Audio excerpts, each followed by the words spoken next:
What's up, Junkie Nation? Gorgeous George and Goes always deliver the big names. Today we get to talk to one of the top middleweights, although he may correct me and say the top middleweight in the world, undefeated Johnny Eblen, 16-0. He's going to get rocking on July 19th down in Cape Town, South Africa against Costello van Steenis. Johnny, welcome back to Junkie Radio. How are you, sir? Are you the top middleweight in the world? Hey, man, I'm out here trying to figure it out. That's the goal. But you never know until you're there. So we're here. I'm just on a journey trying to figure that out. I know you kind of made that claim a few years ago, but with every title defense and the fact that other champs are losing, you might have every right to it.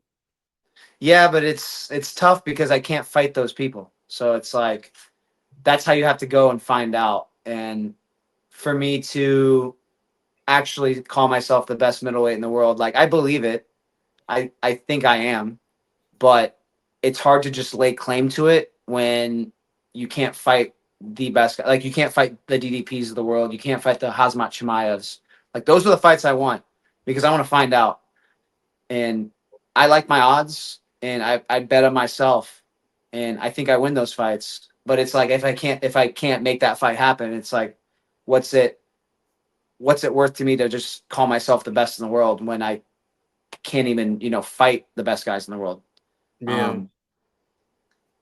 That's kind of where I'm at with that, There's a lot of belief and a lot of people think so, but I want to find out. Like truthfully, I want to put myself in that position. When I look at Tapology, it shows that your next fight is a Bellator middleweight title defense. I don't know if it's because of contract or maybe someone screwed up a Tapology, but what is it? Are you defending your Bellator title? No, I think I'm PFL middleweight champion, like their Champions Series champion, and I'm technically defending that belt or fighting for that belt. I'm not sure, because you see my belts I have here. I have a Bellator belt, I have an amateur belt, I got another Bellator, that's the PFL belt, and then another Bellator belt. I don't have a PFL middleweight belt. So, and I got Dustin back in here and George. Right there. Yeah. Dustin.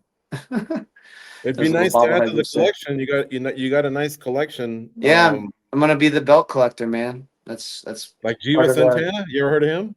Who? Jiva Santana, some Brazilian jiu-jitsu guy in California, but he was the arm collector. What am I thinking? The arm collector. Yeah, I guess I could take some people's arms home and hang them up. Yeah. All right. So what I was going to tie it into was a few of the PFL guys have migrated over eventually. Now, some have done it because they've been displeased. Some just couldn't come to terms, or maybe they sought their release in one way or another. How about you? Where do you stand? Let's say we see you defend your title. Does that mean it locks you into next season with PFL or another title defense? Is it fight by fight? What can you update us? Fans want to know. It's fight by fight. It ends in March of 2026. I have 3 fights left on the contract. This is one of the 3 that, the one I'm fighting at in South Africa. But that's kind of where I'm at. It's my Bellator contract. It's not a PFL contract. I think they have matching rights for a year after. That's pretty much all I know when it comes to the contract that they acquired. But yeah, that's it. Like either I fight it out, which I really doubt I'm going to be able to get 3 fights by March of 2026, or it expires. And then technically I'd be able to see what's out there. Is there something to the route of being public and vocal like some of the others, like Pitbull, for example, or Patchy Mix? Or do you prefer to sit down with Peter Murray and Don Davis and say, hey, let's not make this ugly, but at the same time, if you ain't feeding me, then I'm interested in other pastures? Yeah, I think it's better to just sit behind closed doors and kind of talk about that. I was a little bit vocal about not having a fight, publicly, but nothing nearly to the degree of like Patchy or Patricio Pitbull. I think it's better to just, have those conversations in private and see where that gets you before, taking to Twitter or X or Instagram. But I've been they've been feeding me well. I've been happy there. I'm not upset. The only thing that kind of frustrates me is that I'm only able to fight certain people and I can't really extend outside of it. And the odds of them bringing in people that make sense for me to fight to, really raise the status of my stock, um, it doesn't look super probable. So, that's kind of where I'm at with my relationship with PFL. I really hope that they do well because I think it's important for promotions outside of the UFC to do well to give opportunities to fighters. So, and they're a great company. They treated me well. They treat a lot of people well. A lot of people make a lot of money through PFL, and they're great. But there comes a point in time where it's like money can only do so much. We gotta. I want to find out. I want to fight the DDPs and the Hazmat Chimaevs, and they're not in PFL. Well, you're a name that we continuously talk about when we're talking about the greats right now in the division. And I wanted to share something with you. In the morning, sometimes I'll talk to some friends or family, and they're a little bit more on the casual side. But when I tell them who I'm going to be speaking with today, I mentioned your name, and I didn't say he's this young up and coming guy. We've already interviewed you quite a few times. You've had quite a few fights, and you've shown us a lot in that time. Do you feel like you've sort of shed that, the young guy on the block, the new kid on the block? Do you feel more like the established veteran now? I feel like I'm falling into that category now. I'm still young in this in the fight game, which is crazy. I'm 33, but I've only been fighting for since 2026 or not 2026, 2016. I started my amateur career. I think my pro career I started in 2017. I would have to check Topology, but that's not that long, man. Like I haven't been fighting that long. I've been wrestling since the age of 4, but I think when it comes to competing, I'm a veteran for sure. I've been competing since I was a young kid. Um, when it comes to fighting, I'm getting there. I think I'm like in my prime, and I think my prime is gonna be the next few years. And I think once you're like around the end of your prime, that's really where you truly become like a vet. Well, for me, I guess if I would have started when I was 18, I'd be a vet and I'd have like 20 fights, but I'm not there yet. A lot of people, when you came to mixed martial arts, we talked about how well will you adapt to the striking and all that. But I wanted to actually ask you about your wrestling and how ATT, some of the people that you guys have there, how has your wrestling evolved from, wrestling for MMA and the Steve Makos, the King Mo's of the world that are in that gym? Can you maybe share with us how you feel like your wrestling's also evolved? My wrestling's evolved a lot since I've learned jujitsu and like the cage wrestling. It's MMA wrestling is completely different than sport wrestling. I'll tell you that much. Um, Especially that my ability to like mix it in with your strikes. It's about mixing it up. It's not about like pure wrestling at some points. It's about faking your opponent out to kind of get them thinking you're doing one thing, and the next thing you know, you're in on their legs and you're taking them down. I think ATT, truly got me to evolve my sport wrestling into MMA wrestling. And then now I'm trying to evolve how I'm taking everybody down and I'm learning more grappling to finish guys because apparently wrestling's boring. So you got to choke them and put them to sleep, and then it's exciting. So that's what I'm working towards to be a bit more exciting, to make casuals a little bit, happier when they watch my fights. Do those thoughts ever happen in a fight? We see in a fight there's so much going on, and some of the better fighters are always thinking a few steps ahead. So for people like George and I who maybe might hear the boos or whatever, sometimes we think fighters maybe hear it, but I don't know that you guys would really adapt to it. Like at the end of the day, it's your paycheck, it's your money, it's the win or the loss that you have to deal with. How much does that type of stuff affect you guys? I mean, people feed off energy, whether they like it or not. They could say it doesn't affect them, but I mean, it does to a degree. It's just a matter of like, can you stay composed or not? You can't let it fuck up your game plan. Like if you're winning the fight and it's a little bit boring, so what? Like don't let it affect you. It's gonna affect you a little bit, but like don't let it get in your head. Like that's kind of where I take it. It's like, yeah, it's gonna affect you a little bit because people are booing, but at the end of the day, like you said, it's your paycheck. You're trying to win the fight and you're doing it with the best of your ability at the moment. And that's where I'm trying to change it to where I'm not having to do that and I can put guys away and I can put them to sleep or break their arm or break their leg. Hey, ooh, he might be the leg collector too. Johnny, how easy or how difficult is it to turn MMA off up here? Like, can you go out on a boat or go hunting and not even think about MMA, or is MMA just always on? It's pretty easy for me to tune out of it sometimes. I think it's healthy. You know, there's more things in the world than fighting. There's more important things in the world than fighting. This is just entertainment. I'm a student of the sport. Don't get me wrong, and I think about it a lot. I analyze a lot of fights. I analyze myself a lot, but there's a time and a place, and you can't always be in that headspace. I think it's unhealthy. It's good to think about other things that are more beneficial to yourself, to society, to, you know, just in general. Um, so I find it pretty easy as of late. I think early on when I was new to the sport, I would always think about it, but now I'm finding I'm taking a little bit more breaks from it, and I'm able to get in more, not in more, like in better headspaces that are good for my well-being and good for, you know, business, good for making money elsewhere outside of fighting. Um, yeah.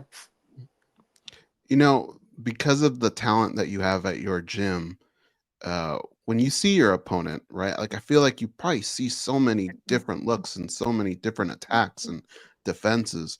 When you get the name, who you're going to face, you see your opponent and you watch video. Do you feel like at the end of the day they bring things to the table that maybe you haven't seen before, or is it just a matter of sharpening what you already got? I think it's sharpening what you already have and just seeing things that they do. Um, and kind of game planning a little bit around it. Like, oh, okay, this guy likes to throw this and that. Watch out for it. But that's about it. You know, at the end of the day, it's about what you're going to do, not what your opponent's going to do. You just have to be ready to react to what they're going to do. But so your game plan's about what you can do to your opponent at the end of the day. So I like to focus a lot more on my skill sets and how to make them better to where when I do match up with this guy, I like my odds. Last one from me, and I don't know if George wants to co-sign, but when we were younger in sports, we were probably a little arrogant. It was difficult for us to, when somebody says no, you got to do it this way, or you got to do that. But every now and again, either a teammate or a coach would teach you something, and it would blow your mind. Is there a certain individual in mixed martial arts where when they say something, even if it kind of goes against what you've been doing or whatever, you listen because that you've kind of accepted this person knows what the hell they're doing. I gotta pay attention. Um, dude, pretty much all my coaches. Yeah. I'm very open to learning and trying new stuff because that's what got me to where I'm at now. Um, you name it, Mike Brown, Dia Davis, Pitbull, Anderson Francia, Micah Miller's a jiu-jitsu coach I've recently brought on. Even people that are outside of fighting, like my functional patterns practitioner, Derek Diesel, and Nadi Aguilar. He's the creator of functional patterns. Like I listen to them. The more, the better, you know. Um, a lot of people have wisdom. A lot of people know a lot of shit, and I only know so much. So I try to be an open book, and I try to soak everything in. Try to be like a sponge around them because at the end of the day, I only have so much time, and the more I block off, the less likely I'm going to be able to learn. Gotcha. Do fighters have the type of ego where if someone didn't reach a world title like yourself, like a King Mo, like a Mike Brown, like a Dustin Poirier, can you still check yourself mentally and go, I can still learn something like from someone that might have not reached a title? Or have you ever found that? Yeah, absolutely. Like my jiu-jitsu coach, Micah Miller, is not a world champion. He's a black belt, but he shows me a bunch of shit that works, you know? When it comes to fixing my mechanics, Nadi's not like a boxing coach or a wrestling coach, or he's an FP guy. He's an FP practitioner. He's a biomechanics guy. Like he focuses on movement. I pick up things from him. I think everybody has something worth learning from, you know. They have something that they learned that works, and it's worth a shot, or worth trying, you know. And if it doesn't work, it doesn't work, and then you move on. But from my experience, like being a sponge and like trying new things and really seeing if it works in real life, that's the way you learn. I got good news for you. The people behind the scenes are telling me that if you get your hand raised on the 19th of July, you will get a PFL title belt. Yeah, I know that. It's for PFL. Yeah. Okay. So you But can, like, you can definitely. I just don't have one. I can add it. You know, you don't read those books. You can just move the books and put the belt there. No, or are you a book reader? Some of them are my wives. Actually, most of those are my wives. See what I mean? I can read you guys. I've read like a few books. I'm friends with Eric Nixick, King Mo, and they're like, man, this is alpha male. He likes the boats. He likes wrestling. You don't strike me as a book reader. I mean, I've read a few books that are like Tyranny of Words is a good book to read. It's a very good book. You should try it. Talks about like inner subjections, subjective thought, objective thought, like stuff like that. It's a lot of semantics. But I thought that was a really, really important book. And what was another good book I read? It's I think it was Sapiens. Yeah, Tyranny of Words. It's actually written by a communist. But he just mostly speaks about how people use words to get people to get worked up about things, and but it's very ambiguous, and like people derive meaning, like multiple meanings from the same thing. But yeah, it's a huge rabbit hole. You would like it. And then another good book that I like is Sapiens. It's like a brief human history book. Ooh, I like that. Yeah, that's a good one. I mean, I think there's three. I think that guy wrote like 3 books. He wrote that, Lessons of the 21st Century, and like Homo Deus. I think I'm reading Homo Deus right now. I started reading it last year, and then I kind of like got lost in the sauce with other things. I need to pick it back up. But well, now there's kind of an egg on my forehead. So you are a book reader then. Okay. I'm not a big I like to read for knowledge. Yeah. I'm not a big fan of reading for like fun. Mm-hmm. Yeah. Like my wife will read for fun. I'm like, Harry Potter. There's more fun things to do. Like like reading. I mean, I guess reading a book though is relaxing, but I like to like study and like learn things when I read. But yeah. You shared a story with us before the show, before we started taping, about your big brother. He used to beat you up. Do you remember the age or the actual encounter where the tide turned and you finally got that first W on him? What was his reaction? Did you guys laugh it off? Or, you know? No, I mean, it was pretty aggressive. I mean, it was me and my brother have a very, very interesting relationship. We'll just put it that way.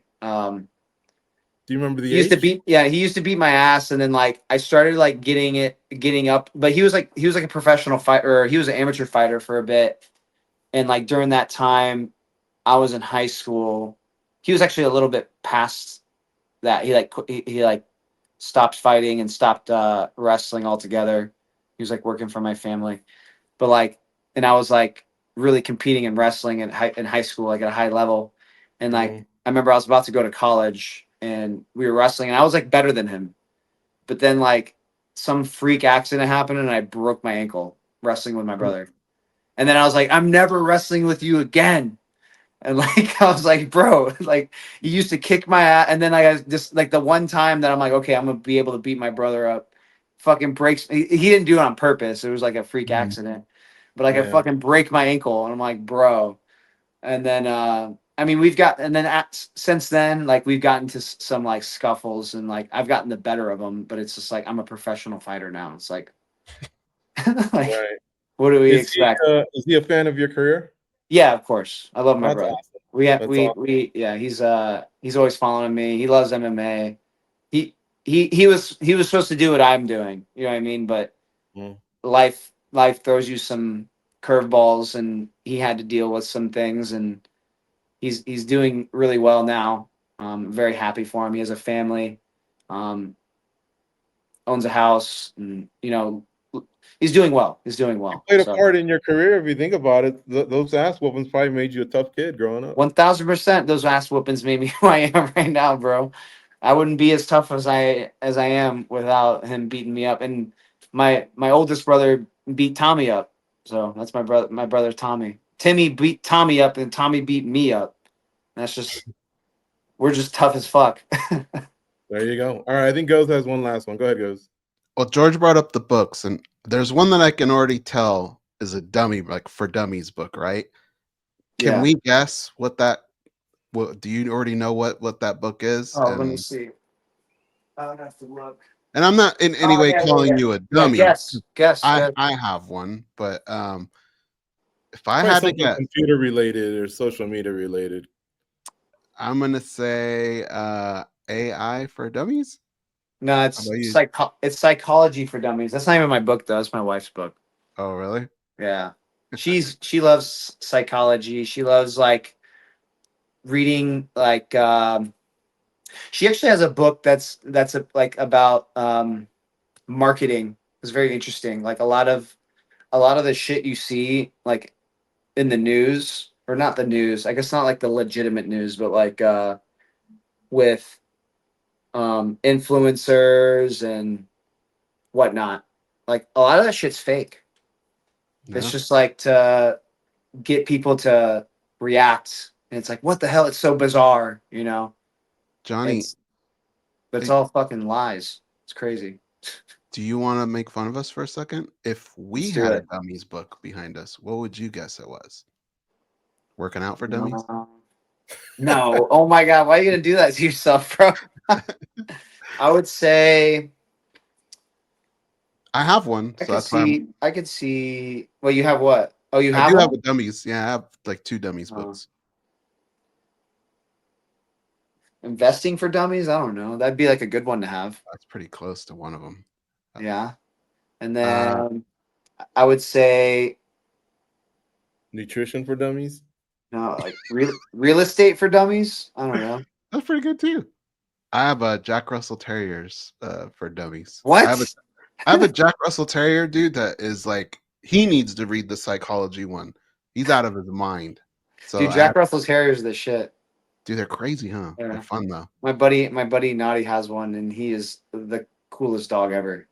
I'm like, damn, I want a Jack Russell Terrier. Yeah, they're funny. Yeah. Johnny, who do you think wins, by the way, between DDP and Hamzat? I'm curious since you are kind of a student of the game. I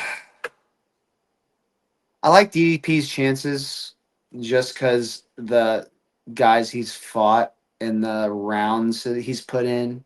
Yeah. Chimaev hasn't.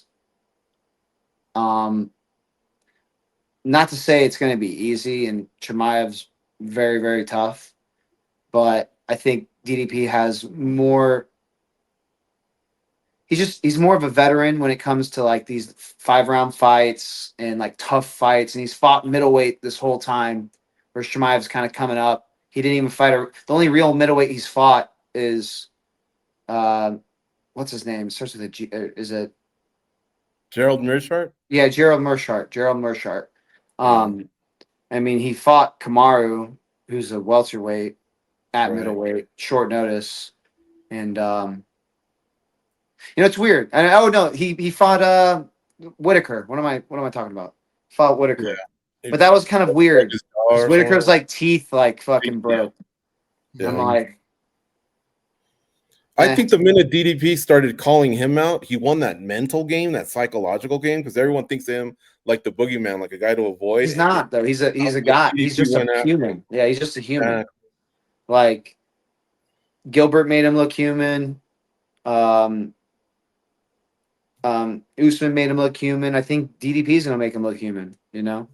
Mm-hmm. Plus, DDP is like a big physical guy. I don't think Hazmat's going to just fucking manhandle him, you know? And also, his cardio is a little questionable. I don't think DDP's cardio is as questionable, you know? He gets tired, but like, he still has a lot of output. Yeah. Like watching Chimaev with Usman, you know, third round, he was looking And even pretty Gilbert, tired. yeah, he And starts Gilbert, he fought Gilbert become- like an idiot though. He fought Gilbert pretty dumb. Like he Yeah. was like kind of letting him up, like trying to be exciting, I think. And you can't do that with Gilbert. And I also Gilbert's pretty scary off his back, especially around that time, you know. So Mhm. I don't know. Hey, Can't wait to see thanks it. so much for hanging out with us. We probably kept you a little longer than usual, but a lot of interesting things we found out there, you know, about the family, and then you breaking down these fights. So we appreciate it. So is our audience, Junkie Nation. Always great to talk to one of the best in the business, someone who holds a belt, someone who's never lost, folks, someone who wrestled at a high level in collegiate wrestling, man. Getting a chance to pick your brain. Thank you, sir. We appreciate it. No And I hope problem. you have a safe flight down to Cape Town and a great fight against Costello van Steenis on the 19th. Appreciate it, man. Thank you guys. We'll Thank see you. you.